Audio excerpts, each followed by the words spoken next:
Bonjour tout le monde et bienvenue à notre webinaire. Avant de commencer, nous commençons avec une reconnaissance de la terre sur laquelle nous sommes. Mon nom est Verna McGregor. Je suis de Kitigan-Zibi, Anishinaabe. Kitigan-Zibi est à 120 000 au nord d'Ottawa et fait partie de notre territoire traditionnel, terre traditionnelle.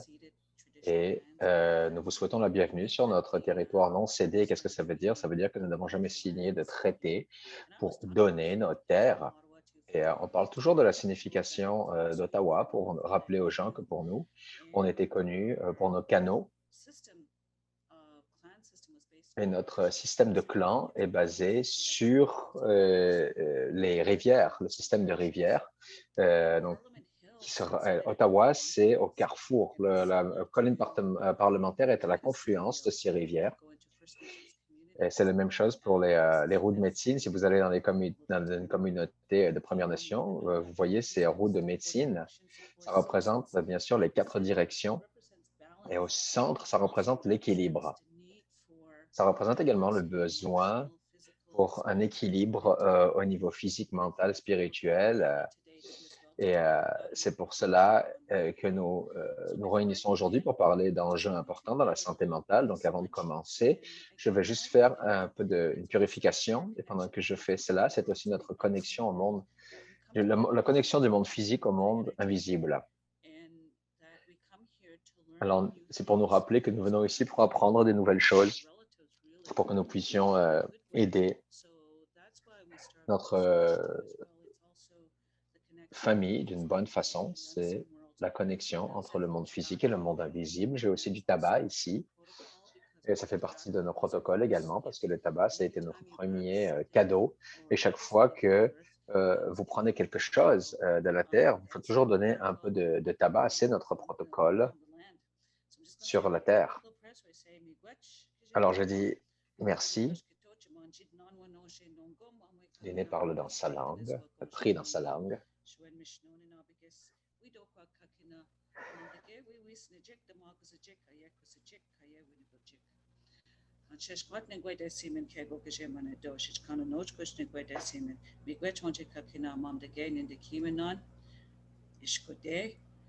Ya nebi kakina nebi ashich nesewen we do kakina da japas jik mama ya COVID-19 chin kateke miigwech onje kakina miya miigwech. That's my hat today, but what I was saying is thank you creator for allowing us to come together. Merci au Créateur pour nous permettre de nous rejoindre ici. Guidez-nous pour notre réunion aujourd'hui. Et merci à toute la création, en particulier l'air, les eaux, la terre et le feu. Ce sont les 4 éléments sacrés qui maintiennent la vie. On les voit sur la route de médecine ici. Alors maintenant, je vais redonner la parole au MC qui est moi.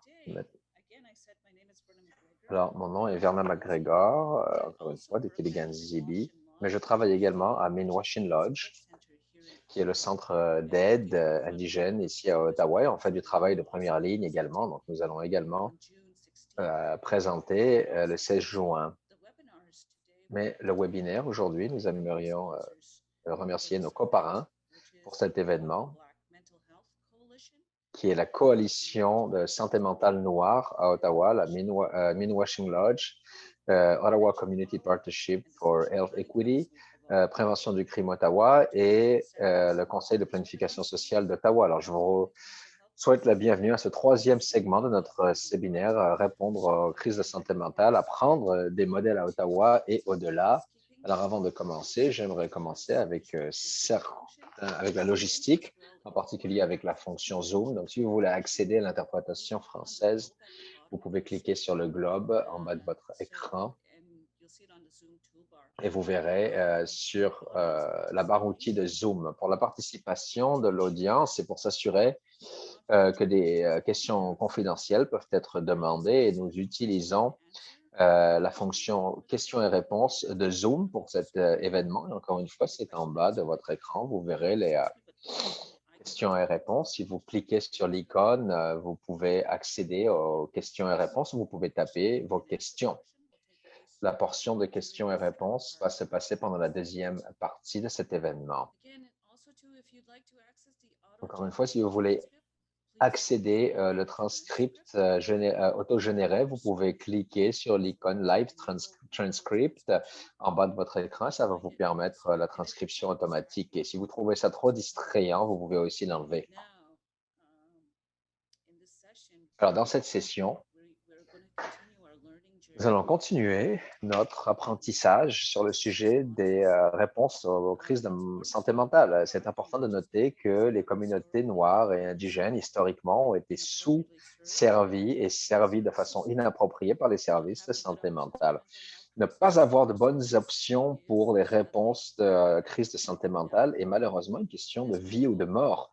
Et nous espérons qu'en montrant ces réponses existantes ici et ailleurs, en tant que société, nous pouvons avoir une meilleure idée de comment nous pouvons faire mieux pour servir nos familles, nos amis et nos voisins qui sont le plus marginalisés. Nous devons travailler ensemble pour mettre fin au racisme. C'est pour ça que nous sommes ici aujourd'hui.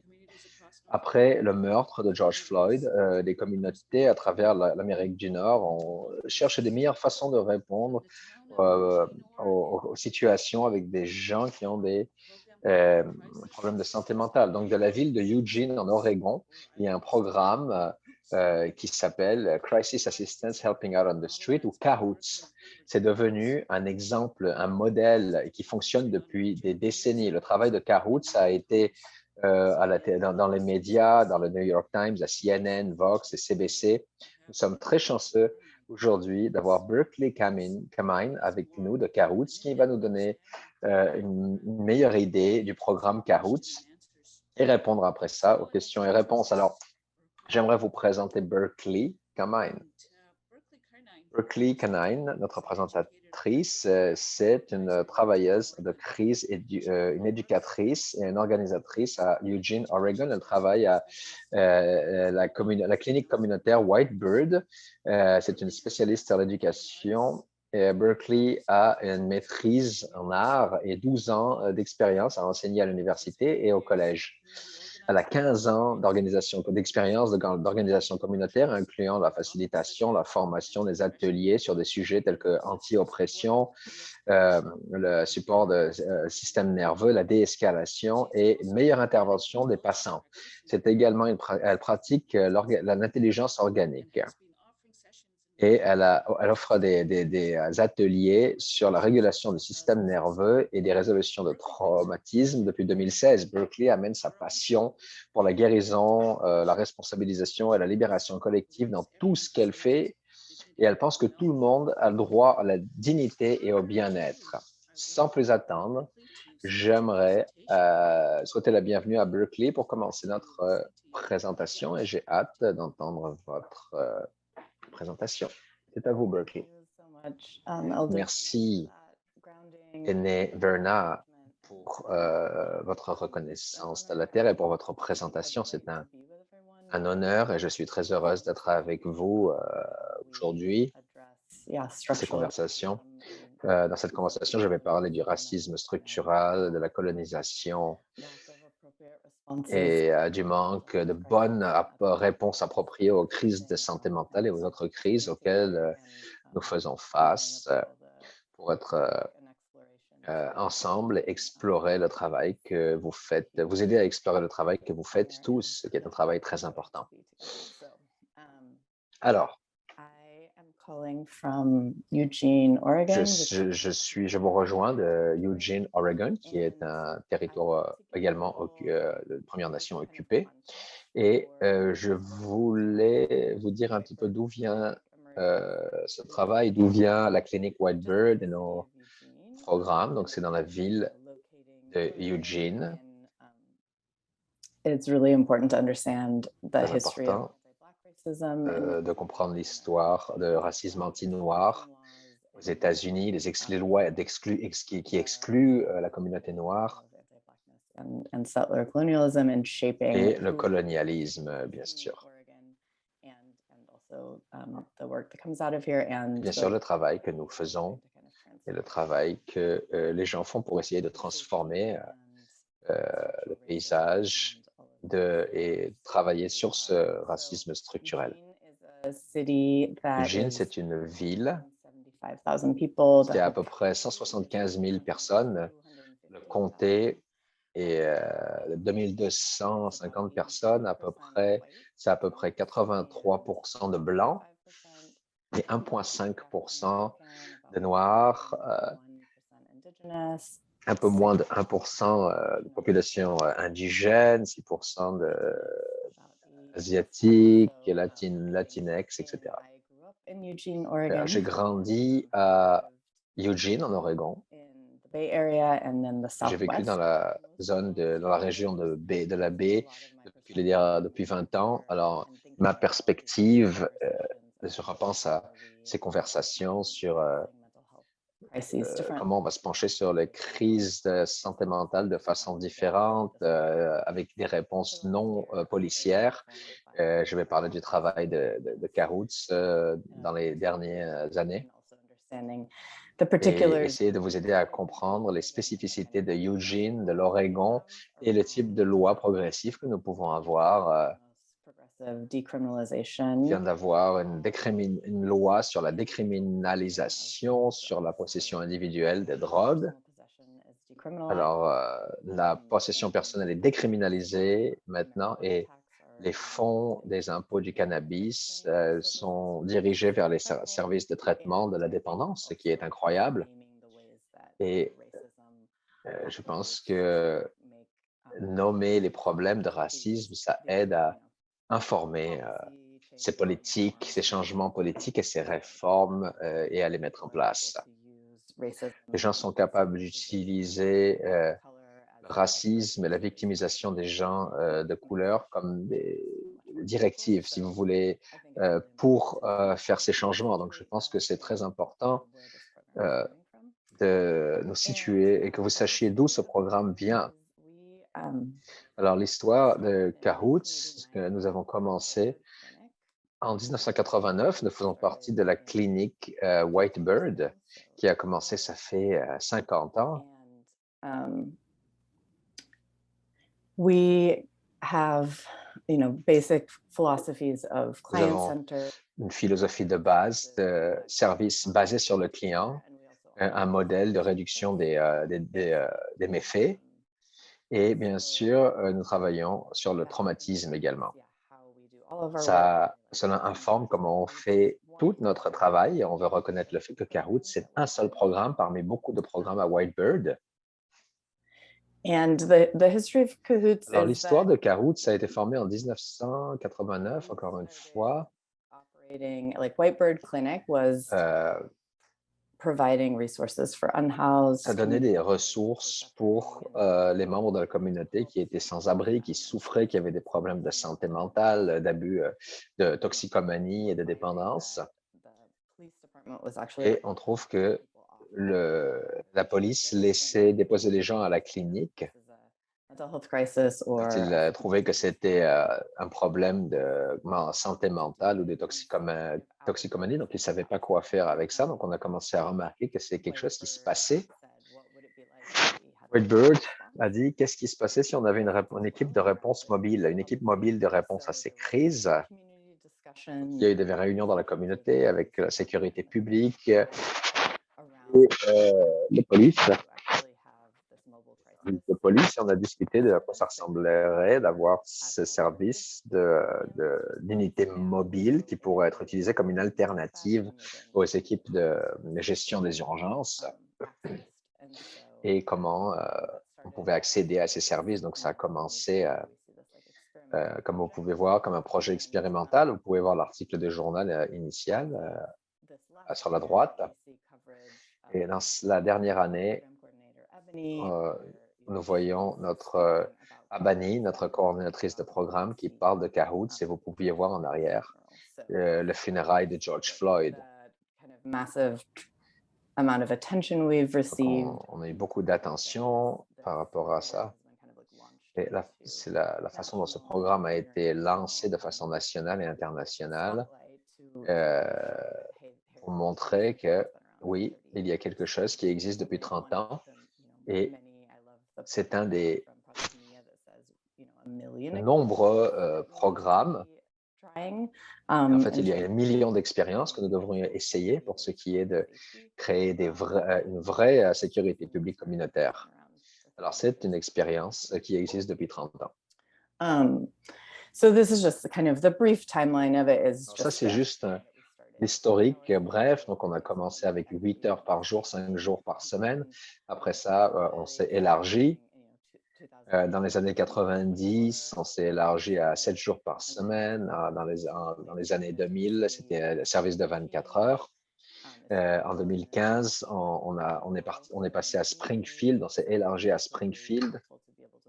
In Springfield and Eugene and kind of see Être capable de travailler à Eugene et Springfield et voir la différence, comment nos équipes travaillent et d'avoir un contexte pour voir à quel point ces programmes sont différents et opèrent de façon différente. Donc, ça s'est passé en 2015 et depuis, on a continué à élargir nos programmes, ça continue aujourd'hui.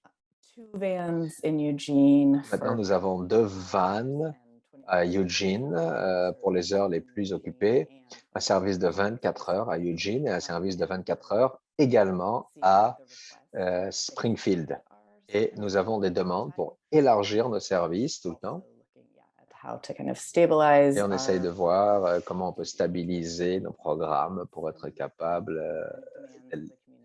de répondre aux demandes de la communauté, en particulier dans la dernière année pour répondre au mouvement Black Lives Matter.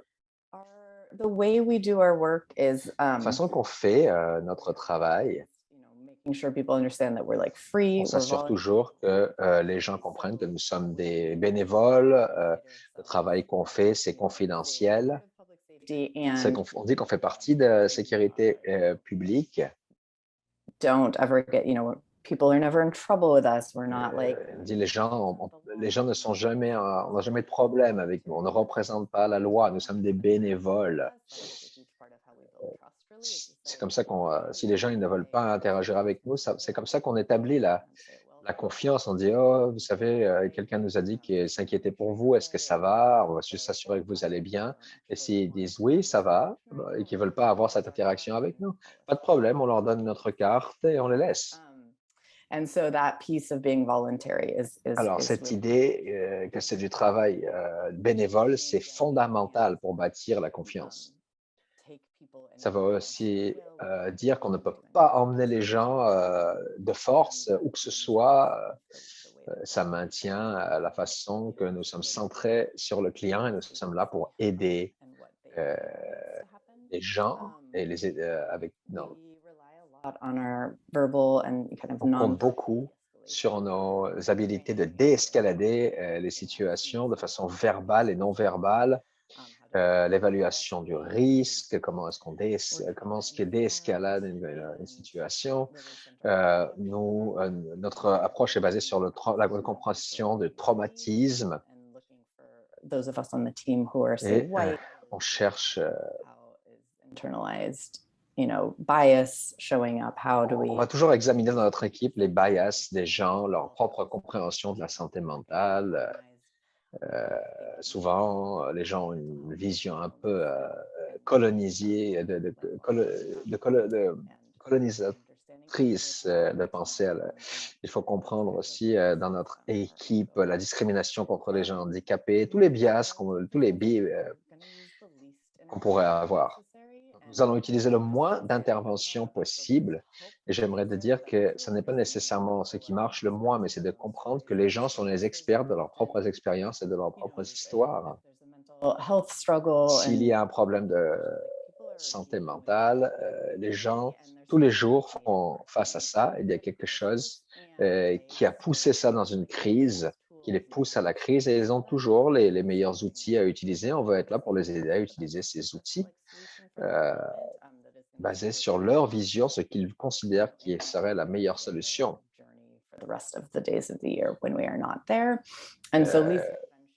Alors, le moins d'intervention, ça pourrait être juste approcher quelqu'un, quelqu'un nous appelle, nous dit qu'il y a quelqu'un qui est couché, les gens ne savent pas s'il respire ou s'il ne respire pas. Une autre partie du contexte du GIN, c'est qu'on a le plus haut taux dans le pays d'itinérants. Alors, les gens, souvent, ils dorment dans la rue. Et il y a quelquefois des inquiétudes légitimes pour leur bien-être. Alors, les gens nous appellent pour voir si quelqu'un dort ou peut-être qu'ils sont en overdose. Donc, on va aller vérifier. L'intervention, ça veut dire que nous avons besoin du consentement des gens. On leur dit qu'on est caroutes, on leur dit qu'on est là pour les aider. Si quelqu'un est en train de dormir dans la rue, on leur demande quand on les approche, est-ce qu'ils vont être dans un état d'autodéfense? On va s'assurer de les avoir. Il y a beaucoup de communication verbale. On leur dit on est juste là pour s'assurer que vous allez bien. Alors, encore une fois, les interventions le plus minimes possible. On dit aux gens, bon, je vais vérifier votre épaule, je vais vérifier vos hanches. Cette approche de moins, on peut faire aussi des évaluations de risque suicidaire. On voit si ça peut être la chose la plus thérapeutique. On essaie de trouver la meilleure approche thérapeutique pour eux, avec le moins d'intervention possible. Alors,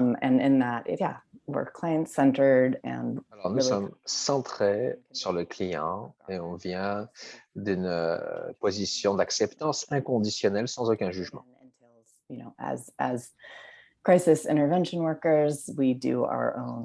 Qu'intervenants, nous faisons notre propre travail là-dessus. Alors ça, c'est juste un aperçu des situations dans lesquelles nous allons intervenir. Ça pourrait être une crise counseling pour une crise, prévention du suicide, résolution de conflits, des fois médiation, deuil et perte, les chèques de bien-être. Quelquefois, on va nous appeler pour faire on va nous envoyer pour annoncer à quelqu'un qu'un membre de la famille est mort. Plutôt que ce soit la police, c'est nous qui allons le faire parce qu'on a l'expérience, on a la formation au niveau du... donc,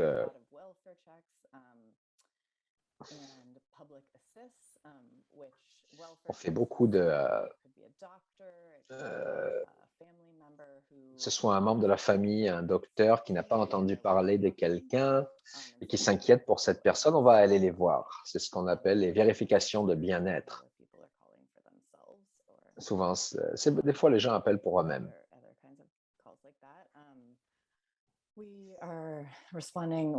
On répond quand les gens ont des problèmes d'abus de substances, de toxicomanie. Quelquefois, il s'agit juste de faire rentrer les gens dans un centre de détox ou juste les aider jusqu'à ce qu'ils soient sobres. On a beaucoup d'appels au niveau du logement. Et c'est difficile parce que pendant le COVID, on avait très peu d'options. 5000 personnes toutes les nuits qui étaient dans des abris. Alors, on a eu beaucoup de problèmes à cause de la COVID, bien sûr, cette année. Beaucoup de ces appels, des gens qui cherchent un endroit où dormir, où rester. Et malheureusement, nous n'avons pas les outils nécessaires pour connecter les gens avec les services. On connecte les gens avec des ressources de réduction des méfaits. On est toujours en équipe de 2. Donc, il y a un conseiller sur les crises et on a également une personne qui est formée pour les premiers soins. Donc, si quelqu'un ne va pas aller à l'hôpital, par exemple, mais peut-être qu'ils ont besoin, il faut voir si c'est absolument nécessaire. Quelqu'un qui ne veut pas prendre une ambulance, s'ils ont une urgence médicale, on les transporte à l'hôpital, par exemple. Transport gratuit à l'hôpital, c'est très différent des ambulances. On connecte les gens avec des ressources, on transporte les gens à différents services et ça peut être un centre de crise, un centre de détox, un centre d'aide pour le logement. Et on répond aussi aux problèmes de violence domestique, disputes entre partenaires, par exemple. Alors, on aimerait souligner que nous ne forçons pas les gens, nous ne les emmenons nulle part contre leur volonté. On a des limites assez hautes pour ce qui est d'appeler la police, par exemple. À l'hôpital, on ne garde pas les gens pour 72 heures, par exemple, ce qui veut dire que les patients ont beaucoup d'autonomie et ils prennent ces choix, ils font ces choix eux-mêmes. Alors, on aide juste les gens à comprendre s'ils ne sont pas de l'Oregon, s'ils sont nouveaux. On leur dit, voilà ce à quoi vous vous attendre à l'hôpital, voilà ce qui va se passer si vous allez à l'hôpital. On ne force pas personne à faire quoi que ce soit qu'ils ne veulent pas faire. Occasionnellement, ça veut dire que quelqu'un fait quelque chose de dangereux, comme aller dans le trafic.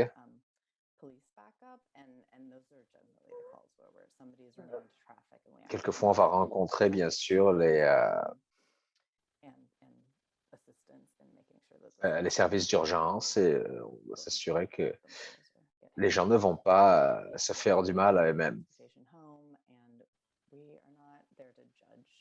Nous ne sommes pas là pour juger les gens ou essayer de les réparer, si vous voulez. On est juste là pour les aider.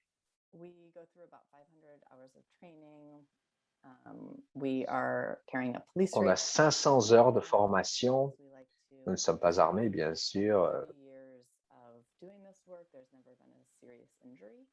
Il n'y a jamais eu de blessure sérieuse, grave, pendant tout le temps qu'on a fait ça. Ça peut être surprenant parce on nous appelle sur on a beaucoup d'appels où c'est les polices qui nous disent, si vous n'êtes pas armé, vous allez être en danger. Mais en fait, c'est parce que nous ne sommes pas armés, c'est parce que nous sommes formés à la désescalation que les choses se passent mieux. On n'a pas l'air de policier, on est habillé avec des sweaters.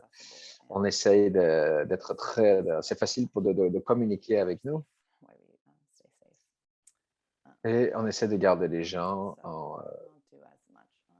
le plus possible en sécurité. Alors, notre formation est intense. Et ça, c'est juste un aperçu de comment les gens peuvent nous rejoindre. Il y a des gens qui appellent un numéro de téléphone pour non urgent. En général, ils vont dire vous avez rejoint les services d'urgence, les pompiers et la police, et ça a été mis à jour pour que ça dise également Cahoots, pour que les gens le sachent. Donc après ça, on les amène à un centre, ils sont référés à un centre de 911 et à ce moment-là, on nous appelle. Alors, à travers les canaux non prioritaires, la police reçoit les appels pour nous. Ça veut dire qu'on peut scanner, on peut entendre les canaux policiers. Ça nous donne l'opportunité de dire qu'on entend un appel d'un client qu'on voit régulièrement et on peut dire est-ce que vous avez besoin d'aide ou des fois on entend un problème où on voit qu'il y a un problème de risque de suicide. C'est quelqu'un qui n'est pas armé, par exemple. On ne va pas être bien sûr, on ne va jamais nous envoyer sur un appel où quelqu'un a une arme à feu, par exemple. Si ils acceptent, par exemple, de mettre leur arme de côté, des fois, ils vont nous demander si on veut aider avec l'appel. S'il y a un danger, on ne va pas y aller, c'est certain. Mais si on entend qu'il y a eu une overdose, par exemple, dans la région potentielle, on peut aussi demander à ce qu'on soit inclus dans l'appel. C'est très important pour nous parce que la police réponde en premier au cas d'overdose parce que ce sont des drogues qui sont criminalisées. Alors, l'assumption, c'est que si certaines drogues sont impliquées, il y a plus de risques et ce n'est pas ce qui se passe vraiment. Mais s'il y a une overdose, la police va intervenir avant pour aider les gens, bien sûr. Donc, si on arrive là en premier, on peut accélérer le processus, être capable de faire une intervention médicale.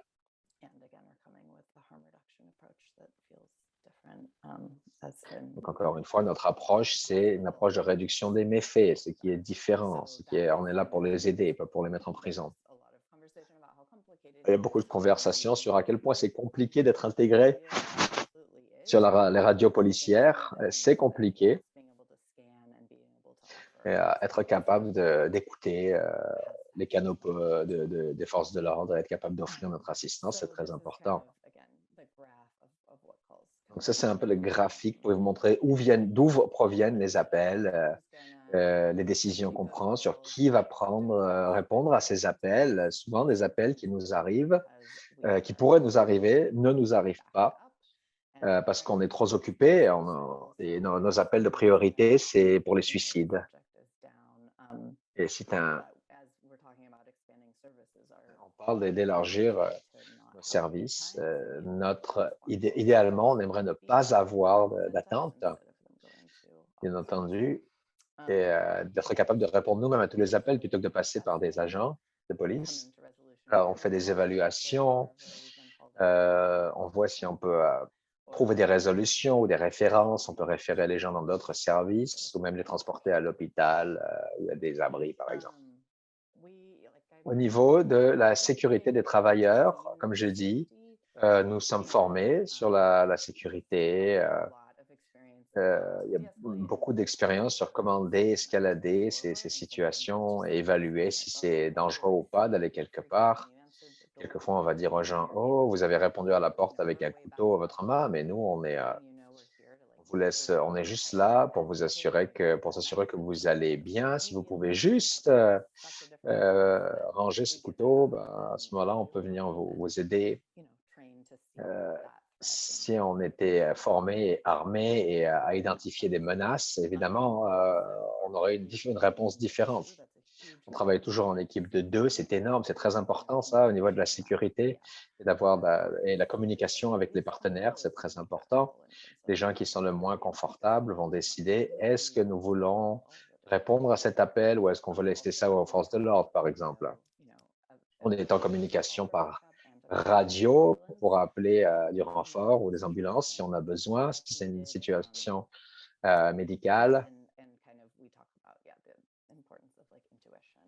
On parle de l'importance de l'intuition, d'être capable d'aider, d'écouter. Ça, c'est ce qui se passe que je mentionnais avant. À peu près 86% de nos appels sont sans implication des forces de l'ordre. 13% des cas, c'est des patrouilles policières qui vont intervenir en premier, qui vont décider que c'est pour nous, ça peut être un sujet suicidaire, par exemple. Quelqu'un qui se sent suicidaire, peut-être ils ne peuvent pas vraiment avoir une idée de s'il y a une réponse. En général, ce sont des appels où on est envoyé en premier.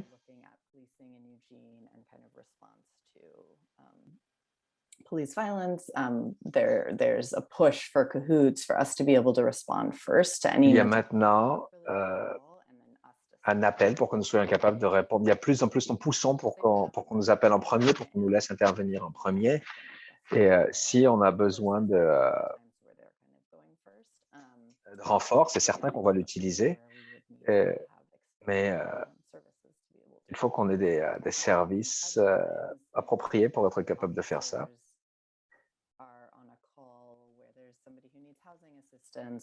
Souvent, les agents sont avec nous pour quand quelqu'un a besoin d'aide. On est appelé pour faire le suivi avec eux. Et il y a un très, très petit pourcentage de cas, à peine 1%, où c'est nous-mêmes qui pensons que la police devrait être impliquée. Donc, on a à peu près 24 000 demandes, requêtes pour des services par an, 24 000. À peu près 3 300 de ces appels impliquent la police. Alors, une des idées, c'est de différencier, de consulter les gens à travers le pays.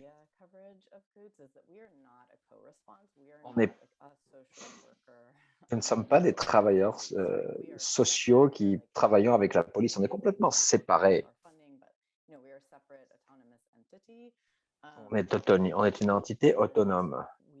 Are under HIPAA. We follow, we protect people's confidentiality and their On privacy. protège la confidentialité That's a super, super different approach than having us des gens. who is kind of integrated into police.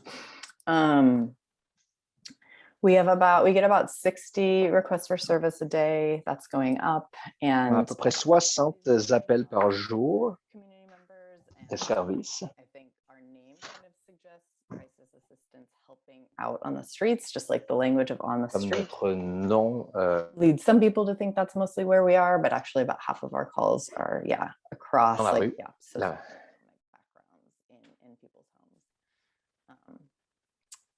And this kind of gives a sense of like volume. This is like if people are, wanting to set up a similar or model that loosely looks Si les gens veulent mettre en place un modèle identique, c'est à ça que ça ressemble. Donc ça, c'est le pourcentage des appels que nous recevons. Donc 19%, c'est des santé mentale sévères. Counseling, c'est 15%. L'anxiété, 14%. Donc vous avez tous les différents pourcentages. Et ça, c'est les chiffres récents. Je pense que dans la dernière année, on a réussi à diverger des gens des hôpitaux et des prisons. Donc, comme vous pouvez voir, Cahoots répond à de plus en plus d'appels qui, sinon, iraient directement à la police. Donc, on parle de ça, c'est la diversion au niveau des salles d'urgence. Je ne veux pas en parler des chiffres, d'accord? Ça, c'est pour les sujets suicidaires. Les diversions de la prison, ça, c'est très important pour nous, c'est de s'assurer que les gens ne vont pas de prévenir que les gens sont en prison.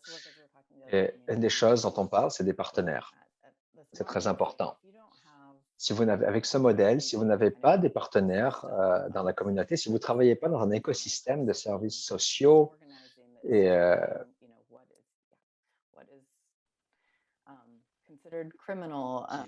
qui travaillent avec vous pour changer ce qui est considéré comme criminel, vous allez être beaucoup plus limité. Donc ça, je veux juste nommer certains. C'est juste pour nommer.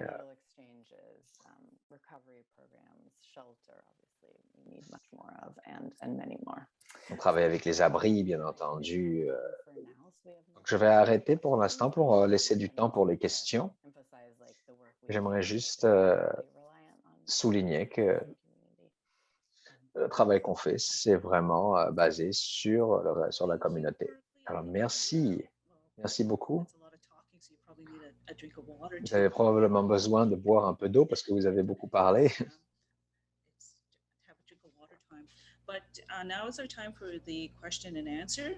Alors maintenant, il est temps pour les questions-réponses.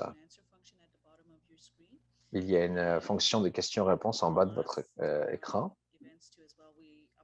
Et on s'excuse en avance parce qu'on a appris ça de notre dernier événement. On ne va pas être capable de répondre à toutes les questions. Dans notre dernière séance, on était capable de répondre à 20 questions. On avait 70 questions en total.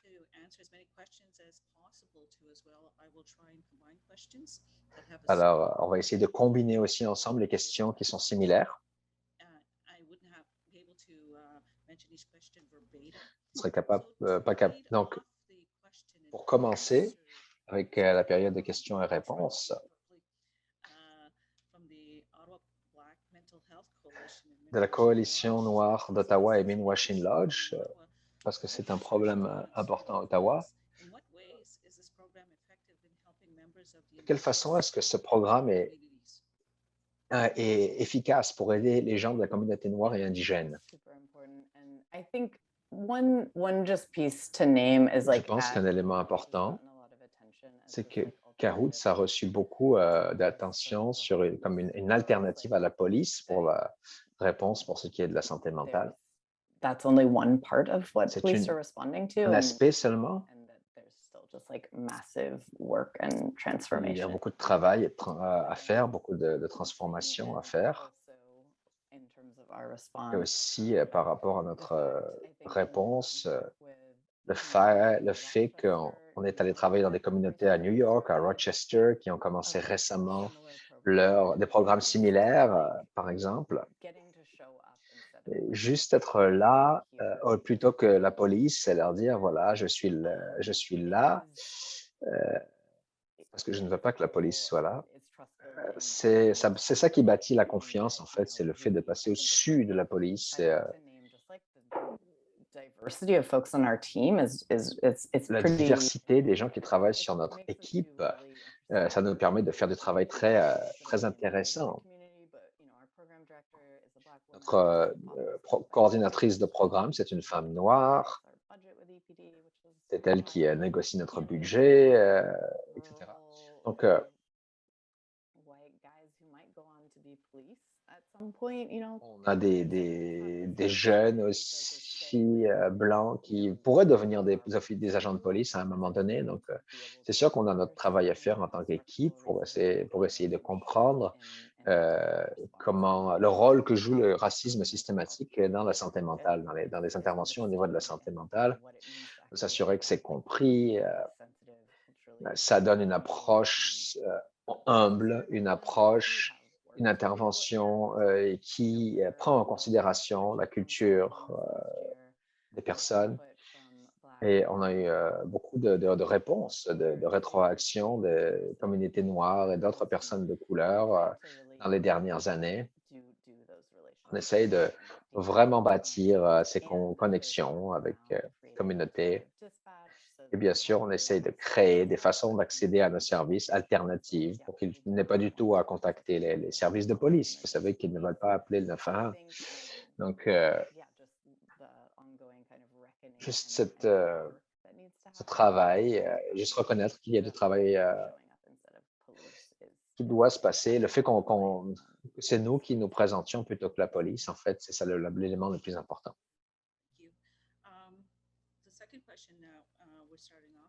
La deuxième question, comment ce programme incorpore des réponses non policières pour mieux servir les communautés indigènes et noires, parce que pour nous, c'est très important. Un exemple pour nous, en tant qu'indigènes, c'est la compréhension, il y a une meilleure compréhension du traumatisme de la colonisation. Ce qui est aussi le cas pour la communauté noire, bien sûr. Oui, tout à fait. Vous êtes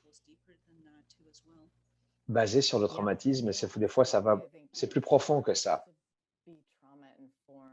Oui, pour qu'on soit capable de travailler dans un contexte de traumatisme, ça veut dire qu'on doit comprendre le traumatisme intergénérationnel, l'impact du racisme anti-noir, par exemple, sur la santé mentale, sur la vie des gens.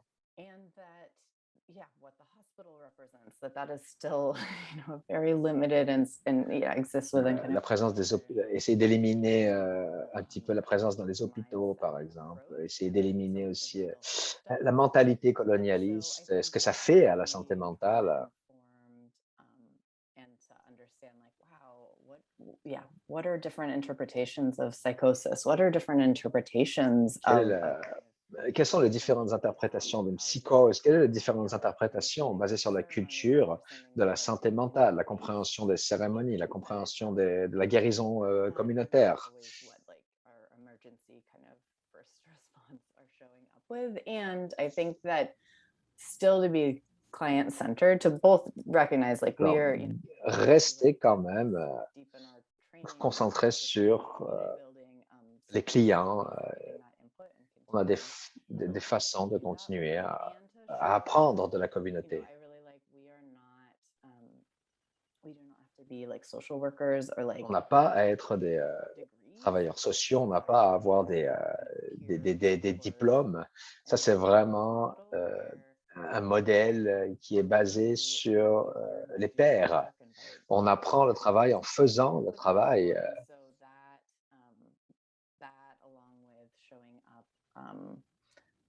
Looking to center the person's experience and kind of their autonomy and what they see as health for them, and C'est de concentrer le travail sur les gens et le plus important, c'est ce qu'ils veulent. Ça va être, c'est une étape importante dans la bonne direction.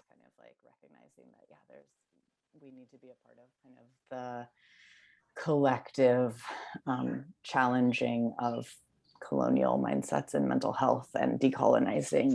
Il faut qu'on soit une partie intégrante de l'effort pour décoloniser.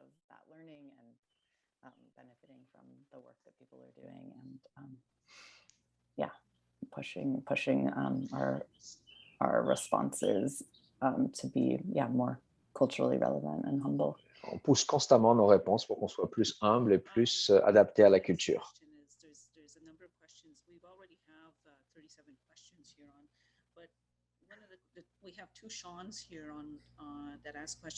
Nous avons deux personnes qui ont posé la question.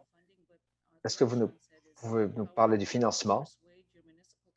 Comment vous allez être capable de persuader votre conseil municipal de financer le programme? Comment vous avez été capable de persuader la police de vous laisser mobiliser les civils sans qu'ils s'impliquent? Donc, au niveau du financement, en 2018, notre budget est à peu près 1,6 million. On prend à peu près 20% des cas qui iraient autrement à la police. Je pense que notre budget, c'est 2% du budget de la police. Donc, on a des problèmes de budget en ce moment. On travaille dur pour améliorer notre budget. Donc, on aimerait souligner le fait que c'est un programme qui va toujours coûter moins cher, en particulier si on parle des forces de police militarisées et des montants d'argent énormes que ça coûte. Alors, notre financement va être une partie significante du succès de nos programmes, significative. Alors, notre budget vient de la ville de Eugene à travers le département de police de Eugene. Donc, on négocie avec eux pour essayer d'obtenir un meilleur budget, pour embarquer sur l'initiative de sécurité communautaire. On ne reçoit pas d'argent de ce programme encore. Et à Springfield, on est financé à travers le comté. Donc, c'est de l'argent de la ville, de l'argent municipal. C'est des budgets municipaux qui sont utilisés. Pour ce qui est d'avoir une réponse civile au programme au lieu des policiers, beaucoup des policiers auxquels on parle, ils disent qu'ils ne veulent pas répondre à ces appels de santé mentale, ils ne veulent pas être des travailleurs sociaux, ils ne veulent pas faire la médiation et tout ça. C'est quelque chose le counseling, ils sont contents que nous intervenions à leur place la plupart du temps.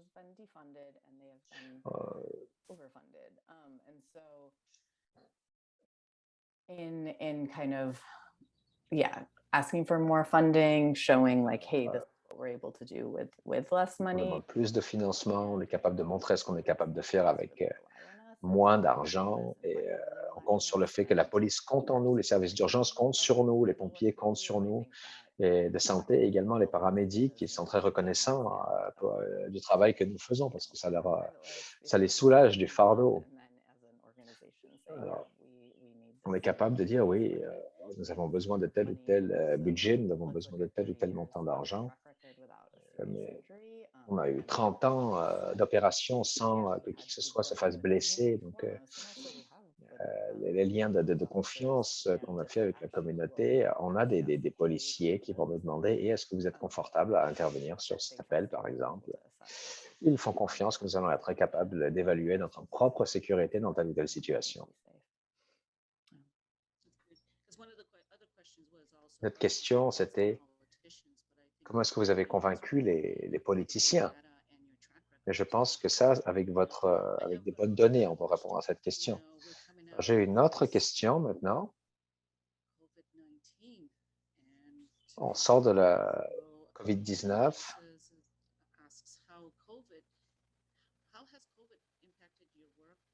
Amanda demande quel a été l'impact de COVID sur votre travail? Qu'est-ce que vous avez fait pour surpasser les obstacles de COVID? Qu'est-ce que vous pouvez nous dire? Quelles ont été vos meilleures pratiques autour de la pandémie? PPE, lots of best practices. On a beaucoup de meilleures pratiques au niveau des équipements de protection personnelle. Essentiellement, ce qu'on a remarqué, c'est l'impact. On était un service essentiel, donc on a continué d'opérer pendant la pandémie avec des heures modifiées. Pendant 5 ou 6 mois aussi, on a eu des heures modifiées parce qu'il nous manquait du personnel. La COVID a eu un impact là-dessus. Essentiellement, on était en opération. On a vraiment senti l'impact, par exemple, quand le centre de détox a fermé. Il y avait une période de quarantaine de 2 semaines pour avoir accès à un foyer ou à du logement. Et il y a des services qui ont été suspendus, des services en personne. Donc, on a définitivement ressenti l'impact de cette crise par rapport aux services sur lesquels on pouvait compter, bien sûr. C'est beaucoup plus difficile. Et bien entendu, combiné avec les autres problèmes, il y a beaucoup de gens pendant la saison des feux qui sont déplacés à cause des feux. In terms of lack of shelter options and sweeps and things like that. But yeah, in terms of also just like, yeah, people are having a rough time. There's more. Les gens ont plus de difficultés, plus de conflits entre les voisins. La santé mentale a été beaucoup affectée par la pandémie également.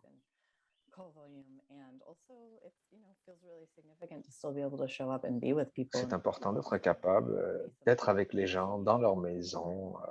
C'est quelqu'un qui le voit, c'est aussi de la compagnie, alors que pendant la crise, il n'était pas capable de voir d'autres personnes.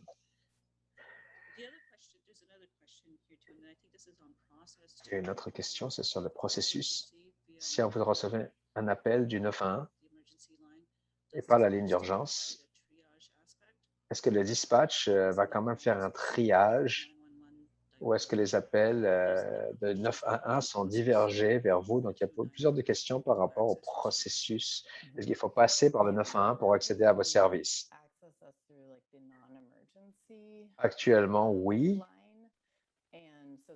Vous pouvez accéder à nos services à travers les lignes non-urgence, de services non-urgence. Et donc, si vous appelez les pompiers, la police ou les services d'urgence, il y a une espèce de triage. On essaie de pousser pour avoir notre propre service de téléphone, réponse de service téléphonique. Je pense que c'est très important pour que les gens puissent nous rejoindre directement. On travaille avec des gens à Auckland qui ont un service qui est complètement différent, séparé, par exemple, des autres services d'urgence. Donc, on travaille avec eux pour voir comment on pourrait, à quoi ça ressemblerait si on avait un service de ce type. Une autre façon que c'est une autre façon que les gens peuvent nous rejoindre.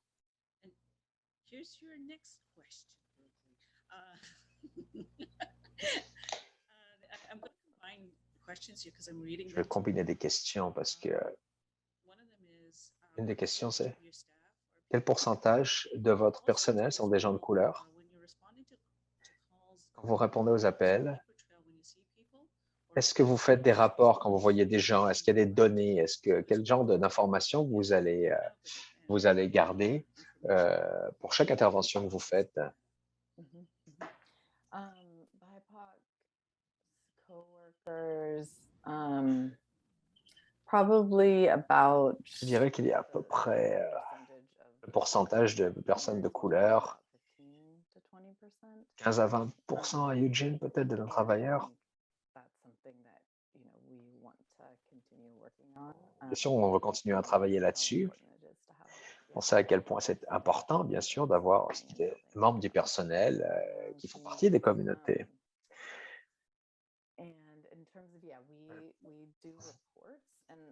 On écrit des rapports et bien sûr, dans nos rapports, on dit aux gens, voilà, ce sont pour nous, c'est à l'interne, pour que s'il y a une autre équipe qui se présente, ils sont capables de savoir un peu ce qui se passe. Les gens n'ont pas besoin de répéter tout. Encore une fois, l'information est confidentielle.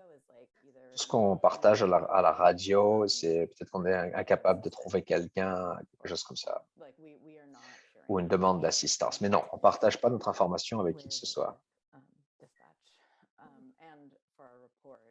Et pour nos rapports, ils sont assez extensifs, détaillés. Et après ça, on fait partie d'une équipe à haut risque.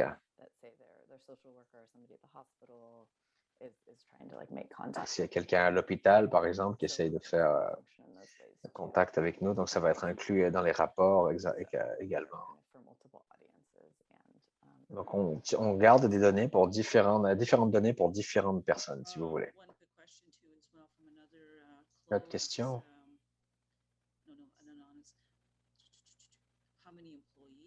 Combien d'employés ou de volontaires travaillent pour Kahoot? On est à peu près 45, 48 peut-être.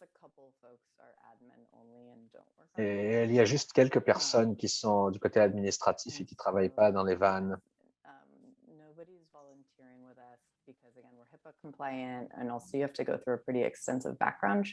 Encore une fois, on fait beaucoup de vérifications, des dossiers criminels, des choses comme ça pour toute notre équipe.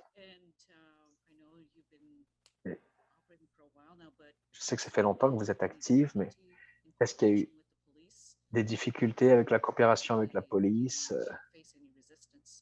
Est-ce que des fois, vous faites face à un certain niveau de résistance dans certains voisinages? Oui, il y a des choses récentes qui ont bien sûr mis des tensions sur la relation.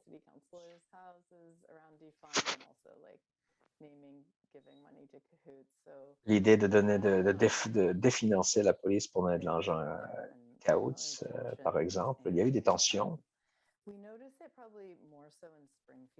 Probablement plus à Springfield, c'est une plus petite ville. C'est une ville plus conservatrice, avec des services de police qui sont plus traditionnels, si vous voulez.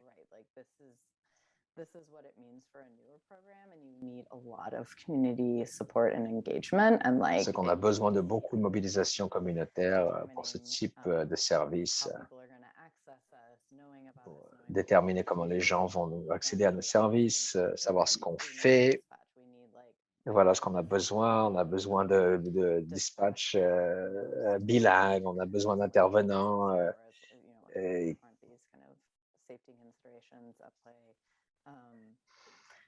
And so that's a place where we have like a lot of work to do. On a beaucoup de travail à faire avec la communauté pour être capable de vraiment s'organiser pour que nous soyons capables de répondre des façons dont nous voulons répondre. Eugene, on a bien sûr, à cause des 30 ans de présence dans la communauté, on a été capable d'établir cela. On arrive à la fin de notre séance maintenant et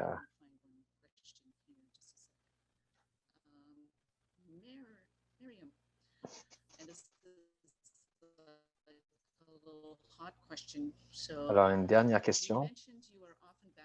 Vous avez mentionné que des fois, vous avez besoin de renforcement. Est-ce que vous pensez que définancer la police et mettre ces fonds dans des organismes communautaires, c'est la façon de faire?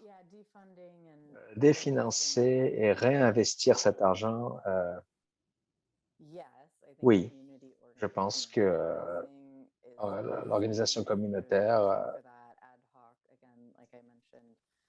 c'est important. Il y a beaucoup de gens qui poussent pour plus de financement.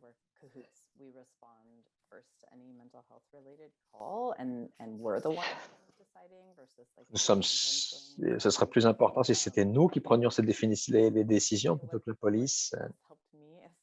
Ce qui m'a aidé, c'est d'avoir un sens de, OK,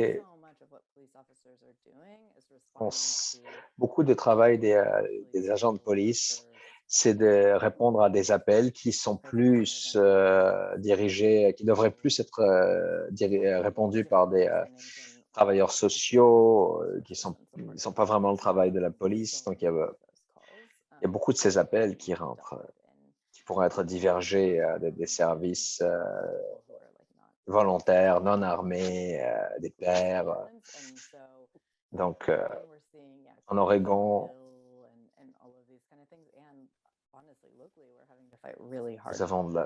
il a fallu qu'on se batte très, très fort pour notre budget. Je pense que ça va avoir un impact sur d'autres budgets à d'autres endroits, comme à Portland, vont ressembler. Donc, il y a eu beaucoup de tensions, mais il y a beaucoup de gens qui, quand même, il y a beaucoup de gens qui appuient notre programme. Donc, voilà.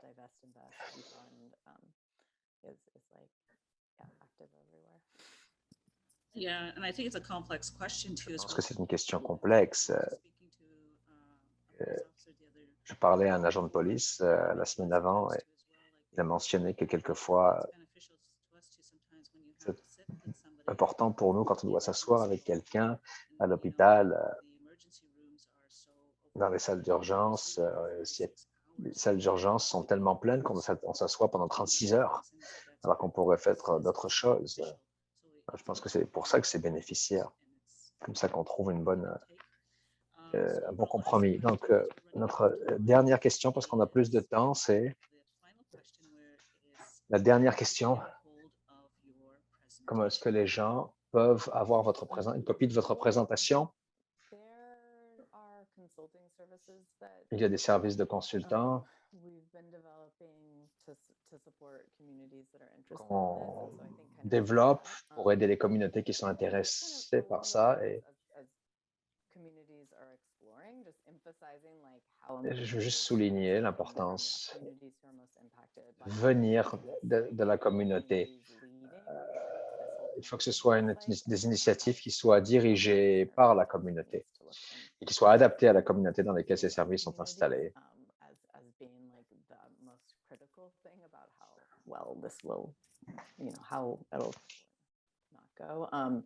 And kind of so that's also just a big part of our consulting work. Ça fait partie de notre travail de consultant, c'est-à-dire voilà, quand les gens ils pensent que c'est, il y a des données qui montrent, qui prouvent que ce qu'on fait, c'est sécuritaire. On a une clinique qui est séparée de la ville, séparée des services de police. Nous avons notre autonomie. Et d'autres modèles similaires ont besoin d'avoir leur version de la clinique. Il faut que la communauté soit au courant de ce que vous faites pour la sécurité. Question très rapide. Est-ce que vous avez un service de sensibilisation externe? Oui, on explore un petit peu à quoi ça ressemble pour avoir des programmes plus ruraux. Très bien. Alors, on n'avait plus de temps. On avait tellement de questions, on a eu plus de 40 questions et nous aimerions y répondre, mais on serait là toute la journée. Alors, j'aimerais vous remercier pour votre présentation et j'aimerais remercier tous les participants en ligne. Avant que tout le monde se parte, une des choses que nous demandons, c'est de terminer de compléter votre sondage en ligne qui va apparaître sur votre navigateur quand le webinaire va se terminer.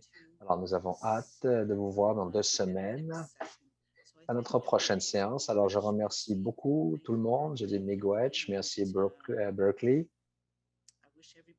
Et je souhaite à tout le monde une très bonne journée. J'espère que nous avons eu beaucoup d'informations importantes aujourd'hui. Merci.